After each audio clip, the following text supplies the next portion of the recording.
Hey everybody, this is Stephen Holland with Property Champions Real Estate. I want to thank you for joining us for another segment of Homegrown. I am joined today by Dothan City Mayor Mark Saliba. Thank you, Mark, for joining us. It's my pleasure. I'm glad to do that. I'm glad to be here, Stephen. Yes, sir, and you have been doing an incredible job. Well, thank you. Right now, we're seeing that historical growth, and we're seeing a lot of towns, not just Dothan, growing and expanding outward. How do you see that growth being successful? Is there anything that you would change? We are the regional hub for a lot of other, smaller cities that are right near our neighbors. Right.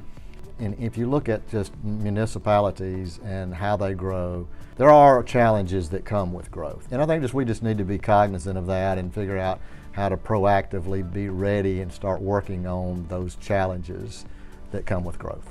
Right, and as we continue to grow and other small cities are growing, you see that expansion outward. What do you see as being more important? Is it the outward growth of new homes and storefronts, or should there be more of a focus on revitalizing or better utilizing what's already existing? I think it's both. I think we have to continue to look at our old corridors, that need rehabbing, neighborhoods that need an infusion of something, whether that's retail growth, whether that's new housing as well. So I don't know that there's one or the other. I think we have to pay attention to both. Okay. Is there any developments or news regarding downtown Dothan that you could share with us? Well, sure. We, maybe two or so years ago, COVID kind of killed a lot of what we had in our plans. But some couple of years ago, we started talking about Dothan, especially in the way of art and culture and entertainment, and what have we been doing about that? I think the city has done a tremendous job with our parks and leisure services, and we've got a lot of great entities that are out there, SEACT and CDACT and Cultural Arts, Museum of Arts, but we didn't have a really big vision if we were pulling together. So some two and a half years ago, we started talking about that and how that could be a part of, or the engine that really sparked, that got us going in the downtown and revitalizing the downtown. Right. So that has blossomed into our revitalization efforts of the downtown, and we're on the cusp of releasing what that first phase would look like right here in our downtown civic center block. And so I think that's going to generate a lot of activity and business and job growth and investment from the outside, private investment coming in. So really excited about that. With all this growth going on, we know that we are a hub of many highways, and so transporting ourselves around the area is pretty easy to do. But how do you see public transportation? Do you see any options there for the city? We are a larger city than what our population count says, and that hence is the reason why we're always having to continue to look at our infrastructure and making sure that the roads coming in are taken care of, and we are growing and we're changing. I think we are still have some work to do on public transportation. Now, connectivity, we have done a lot of work on. The planning department here has a layout that shows where we need sidewalks, where we want sidewalks, biking as well, so it's a pedestrian plan. Right. And we have that. Right. A good example of what we have done is coming from ACOM on 84 East, the Alabama College of Osteopathic Medicine, and coming all the way into the downtown with a 10-foot wide biking trail, so biking and walking trail. Regarding things that have to do with zoning. Yes. If I was going to ask you if there's one thing in our zoning code that you could change, what would that one change be? I guess what's on my mind at the moment a little bit is Airbnb and the VRBO, and how do you handle that? Alabama being a very strong property rights state and city and county, challenging for those, but if I'm a homeowner who's built in a neighborhood, a traditional neighborhood, and then all of a sudden the house next to me is gone Airbnb, well then that gets a little troublesome for some people. So how we handle that and how we move forward is going to be interesting. Regarding the development and the expansion we're seeing on the Ross Clark Circle, I know a lot of that funding came from funds that needed to be used that had originally been set aside for an I-10 development. Is an I-10 connector ever going to happen? Are we ever going to have the interstate coming through this corner of the state? Yeah, I think what we have decided our best strategy is to continue to improve and update the infrastructure that we have. It's less expensive. Roads have continued to get more and more expensive to build.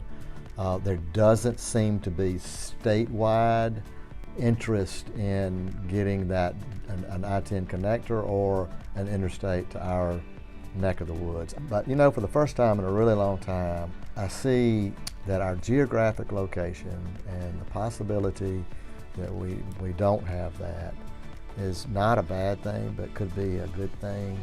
It has caused us as a people to be more entrepreneurial in nature, hardworking. It helps us to be more collaborative with our neighbors and other people around us. And with that said, with our great location, small businesses here in Dothan are thriving and doing great. And how do you see the environment for small business in our area, and what would you like to do to continue to foster that healthy environment? I think it's easier right now for small businesses to thrive here. We've got a great, partner in the Dothan Area Chamber of Commerce. They have ways of helping small businesses get started, give them guidance, and give them, leadership. We have someone here at the city that's like a concierge person that can help, with business and help them when they come in to get their license, what they need to do, and to get started. So for me, I think we are in a good place for small businesses. How do you plan to involve residents in your decision-making process? We are a mayor, commission, city manager form of municipal government. So, we're divided up into, 6 districts. So the really best way for a citizen to engage is to really know who their commissioner is and be on a first name basis with them, just like their school board representative as well. They're overseeing or supposed to be in touch with that 10 to 12,000 people. It makes it a whole lot easier for one person to do that, whereas as a mayor I've got to run in all 6 districts. They have the opportunity to really know who their citizenry is. And so that is the first line and level of communication. Our website is tremendous. You go on our website now, there's a way that you can click on and get emails. It'll automatically generate an email or a text to you. We also have a little thing to report a concern. You just click on that and it'll pop up a little thing and you can email whatever. I've got a street light out, my trash got missed, whatever. It comes into a system and then it's sent out to the proper department heads. It generates a report, and then they can follow up and say, I got that done, when it got done, and it's all categorized, and we know how responsive we are being or how responsive we're not being, if that's the case. We are a customer service business. We are a provider of services, and our customers are the 70-something thousand people that are out there in the city. If Jeff Bezos chose Dothan yeah. and he was going to bless us with a $1 billion grant, Mm-hmm. can you name just one thing, one single thing that you would want to accomplish and achieve with that? I don't know. I really would say, our downtown revitalization is not going to cost $1 billion.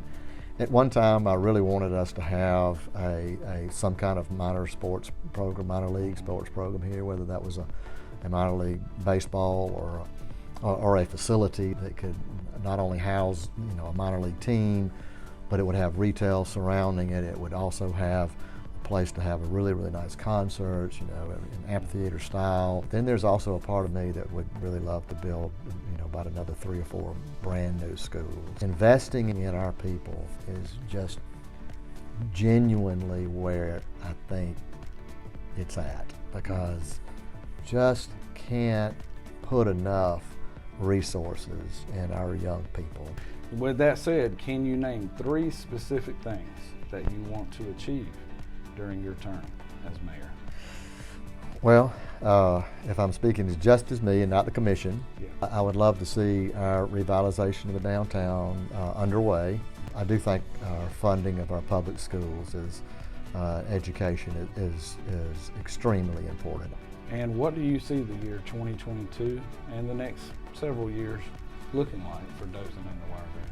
If I had to say, I would say that over the next 2 or 3 years, we will continue to have a good economy, but probably propped up mostly by the amounts of monies that are going in to our state and governments, which is filtering down, of course, to county and city and all, because those will spark infrastructure projects and jobs, and it'll work for a while. I'm a little nervous about what happens 5 years from now or 4 years from now. But anyway, that's my best guess. I understand. All right. Well, Mark, I really appreciate you sharing your time. Sure. And giving us all that information. You've been doing a fantastic job, so you're very much appreciated. Well, thank you. I Yes, appreciate it. I enjoyed it. Absolutely. Yes. And thank y'all for joining us. Until next time, y'all have a good one.